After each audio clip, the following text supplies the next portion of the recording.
নমস্কার বন্ধুরা, মশলা টুডে চ্যানেলে সবাইকে স্বাগত। আজকে আমি আপনাদেরকে বানিয়ে দেখাবো একটি সম্পূর্ণ নিরামিষ রেসিপি, পটল মহারানী। এই রেসিপিটি বানানো তো ভীষণই সহজ আর খেতেও কিন্তু হয় দুর্দান্ত স্বাদের। চলুন তাহলে দেখে নেওয়া যাক আজকের ভিডিওটি। পটল মহারানী বানানোর জন্য আমি এখানে 300 গ্রাম পটল নিয়েছি। খুব ভালো করে খোসা ছাড়িয়ে নিয়েছি, অর্ধেক অর্ধেক করে, পুরো খোসা ছাড়াইনি, তাহলে পটলগুলো একেবারেই নরম হয়ে যায়। আর এভাবে ছুরির সাহায্যে পটলের গায়ে কাট লাগিয়ে নিচ্ছি, যাতে সম্পূর্ণ মশলাটা পটলের ভেতর ঢুকে যেতে পারে আর খেতে কিন্তু পটলটা খুব জুসি হয়। সব পটলগুলো একইভাবে কেটে নিয়ে আমি আলাদা করে রেখে দিচ্ছি।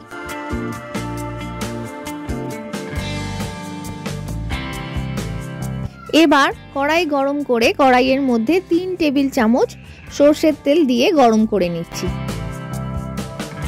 তেল গরম হওয়ার সাথে সাথেই এর মধ্যে দিয়ে দিচ্ছি পরিমাণ মতো নুন। নুন দিলে তেল আর ছিটকোয় না, আর পটলেও যেহেতু আমি আগে থেকে নুন মাখিয়ে রাখিনি, সেই কারণে পটলটাও ভাজার সময় নুনের আর আলাদা করে প্রয়োজন পড়ে না। আপনি চাইলে আগে থেকে পটলে নুন মাখিয়েও রাখতে পারেন। এবার এক এক করে মিডিয়াম ফ্লেমে পটলগুলো ভেজে নেব। এই রান্নাতে হলুদের ব্যবহার একেবারেই হবে না, তাই আমি পটল ভাজার সময়ও হলুদের ব্যবহার করিনি। আর হলুদ দিয়ে পটল ভাজলে পটলগুলো কিন্তু বেশ কালো মতন হয়ে যায়, আর ভাজার পর যে তেলটা থেকে যায় সেটাও যথেষ্ট কালো হয়ে যায়। আর ওই কালো তেলে রান্না করলে রান্নার কালারটাও কিন্তু কালো হয়ে যায়। হালকা গোল্ডেন কালারের হয়ে গেছে পটলের রংটা, এর থেকে বেশি আমরা আর পটলগুলো ভাজবো না। উল্টে পাল্টে দুদিকটাই একটু ভালোভাবে ভেজে নিচ্ছি মিডিয়াম ফ্লেমে। এবার পটলগুলোকে তুলে নিয়ে একটা আলাদা প্লেটে রেখে দেবো।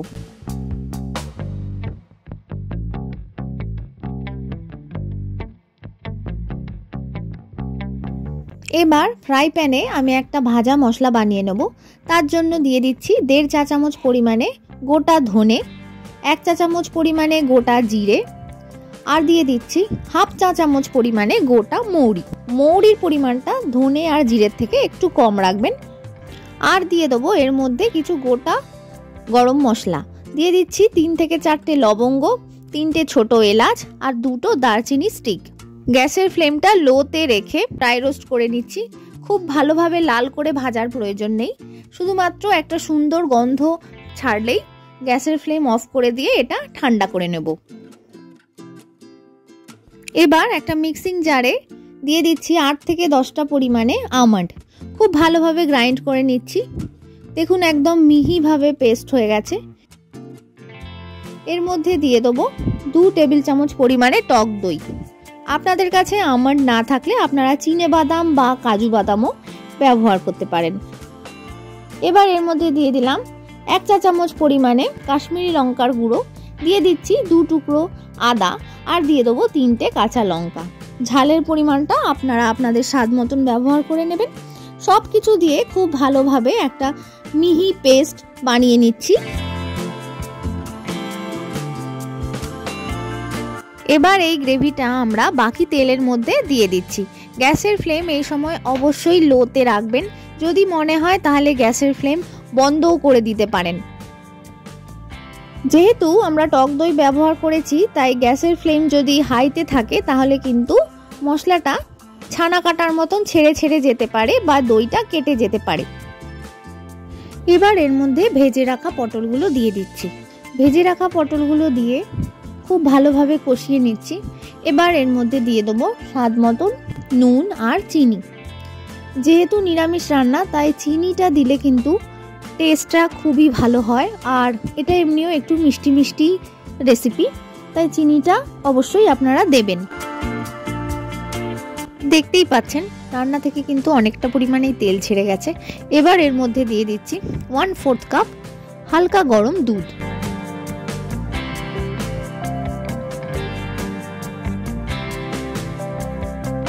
দুধ দিয়ে খুব ভালোভাবে মিশিয়ে নিয়ে 4 থেকে 5 মিনিট আমি ঢাকা দিয়ে পটলটা সেদ্ধ হতে দেব। 4 থেকে 5 মিনিট মতন হয়ে গেছে। রান্না থেকে বেশ ভালো পরিমাণেই তেল বেরিয়ে গেছে, আর পটলগুলোও কিন্তু খুব ভালোভাবে সেদ্ধ হয়ে গেছে। দেখুন, আর গ্রেভিটাও অনেকটা পরিমাণেই টাইট হয়ে গেছে। এবার আরও 1/4 কাপ দুধ আমি রান্নাটাতে দিয়ে দিচ্ছি, যাতে গ্রেভিটা একটু থকথকে হয়। আপনারা না চাইলে এই দুধটাও স্কিপ করতে পারেন। আরও 1/4 কাপ গরম দুধ, হালকা গরম দুধ আমি এখানে ব্যবহার করলাম। টোটাল আমি এখানে 1/2 কাপ দুধ ব্যবহার করেছি। খুব ভালোভাবে মিডিয়াম টু হাই ফ্লেমে ফুটিয়ে নিচ্ছি। এবার এর মধ্যে দিয়ে দিচ্ছি যে ভাজা মশলাটা বানিয়েছিলাম, সেটা আমি এখানে একদম মিহি গুঁড়ো করে নিয়েছি। সেই ভাজা মশলা 1 টেবিল চামচ দিয়ে দিচ্ছি, চিলি ফ্লেক্স, আর দিয়ে দিচ্ছি ড্রাই রোস্ট করা কসুরি মেথি। হাতের সাহায্যে একটু ক্রাশ করে নিয়ে ওপর থেকে ছড়িয়ে দিচ্ছি। সমস্ত কিছু দিয়ে খুব ভালোভাবে মিশিয়ে নিয়ে হাই ফ্লেমে আরও 1 থেকে 2 মিনিট রান্না করে নেব। এই সময় আপনারা নুন বা চিনি একটু টেস্ট করে দেখে নিতে পারেন, কম বেশি হলে স্বাদ মতন দিয়ে দিতে পারেন। সব শেষে দিয়ে দিচ্ছি 1/2 চা চামচ পরিমাণে ঘি, যেহেতু নিরামিষ রান্না। আমাদের পটল মহারানি কিন্তু একেবারে তৈরি। যে কোনো নিরামিষ দিনে আপনারা রুটি, পরোটা, ফ্রাইড রাইস, রাইস, পোলাও যে কোনো কিছুর সাথেই কিন্তু পটল মহারানি অবশ্যই খেতে পারেন, আর খেতে কিন্তু অসম্ভব সুন্দর লাগে। খুব কম সময়ে তৈরি হয়ে যায় আর খুব বেশি ইনগ্রেডিয়েন্টসেরও প্রয়োজন পড়ে না। আশা করছি আজকের এই সম্পূর্ণ নিরামিষ রেসিপি পটল মহারানি আপনাদের ভালো লাগলো। যদি ভালো লেগে থাকে অবশ্যই বাড়িতে একবার বানিয়ে দেখবেন। আর আমার মনে হয় একবার বানালে কিন্তু বারবার আপনাদের মনে হবে যে বানিয়ে দেখি। তাহলে আজ এই পর্যন্তই। রেসিপিটি ভালো লাগলে অবশ্যই কমেন্টের মাধ্যমে জানাবেন। পাশে থাকা বেল আইকনটি প্রেস করে দেবেন। চ্যানেলে নতুন বন্ধু হয়ে থাকলে চ্যানেলটি সাবস্ক্রাইব করার অনুরোধ রইল। খুব ভালো থাকবেন, সুস্থ থাকবেন। ধন্যবাদ।